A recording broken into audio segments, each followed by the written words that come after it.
A big story in San Francisco now, where the city's district attorney is giving her prosecutors greater latitude to ask judges to keep suspects locked up before their trials. Yeah, the DA says this is a matter of keeping the city safe, although her opponents see it differently. KRON 4's Dan Kerman has the story. San Francisco District Attorney Brooke Jenkins says, except in limited misdemeanor cases, she has no plans to have her prosecutors seek cash bail.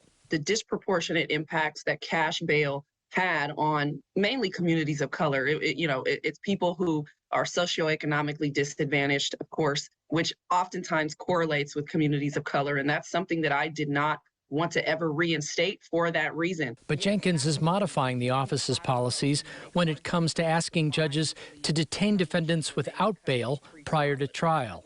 I want to make sure that as a policy, we are prioritizing public safety in our analysis and our thought process. For example, detention requests may be made for repeat offenders selling large quantities of fentanyl, as well as those involved in violence. Anyone who's committing a violent crime in San Francisco certainly is a situation where we will be considering filing a pretrial detention motion.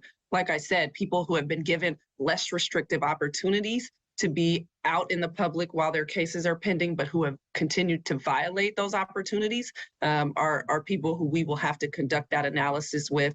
People who have prior violent crime in their history, that's something that we also should be taking into account in assessing the risk that they pose to the public.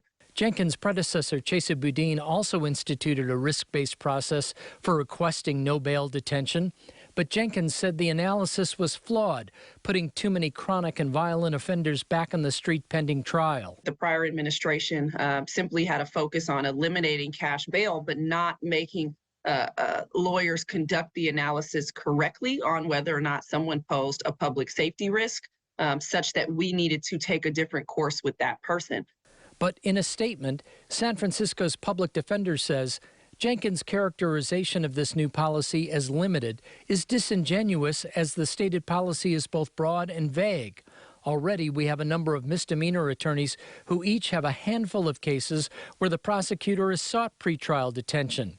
Most concerning, DA Jenkins' policy will increase the number of people caged prior to trial. Dan Kerman, KRON 4 News.